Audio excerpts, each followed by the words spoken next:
All right, y'all, let's do this set with me. So to begin, I always set out my tips before I begin on my nails, and this is how my nails look, hence why we need to do them. Don't mind the color. It was some black dye that was on them, and that's how they look.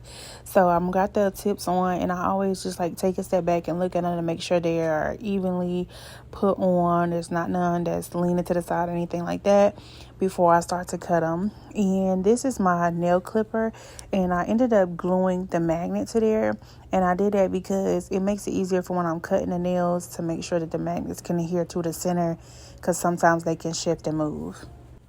Okay, so after I dip my brush into the monomer, I'm going into my acrylic, and my acrylic is tilted because I'm running low, so I had to tilt it that way, so that way I can apply the acrylic to my brush, and that way not too much monomer gets into my powder. So I am not a 1 bead or 2 bead method when I do my nails. I just like to build and just make sure that it looks as seamless as possible. For my apex, I do like it to have a slight hump, so I like to build that up before I apply to the actual cuticle or to the tip of the nail. So whenever I first pick up a bead, I let it kind of dry out on the brush before I apply it to the nail, and that makes it easier to be able to move it around or shape it to the certain area, or if it's a corner that I need to be filled in, it makes it easier because it's not as loose.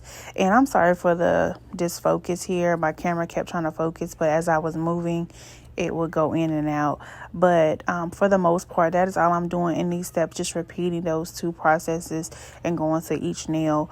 And then I'm going to also let this speed up the process and time lapse it so that you don't have to watch the whole process, because it takes me a few hours to do my nails, especially when I get to the other hand, because my dominant hand is always harder to do.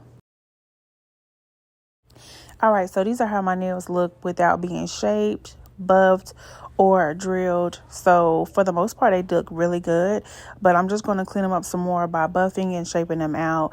And this is how they look once they are buffed and shaped out. And for this look, I did not know what I was going to do at first, but after I decided, I ended up cutting my beauty blender because I wanted to do an ombre look. So I'm using the super white here, and I'm using the end of the beauty blender that I've cut, and then I'm going to go in with the spider gel to spider out the nails on top.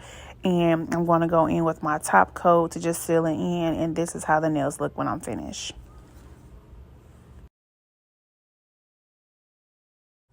Okay, so this is how the nails turned out. I hope you guys enjoyed this mini tutorial. If you want to see more tutorials like this or a full video, click the link in bio and check it out.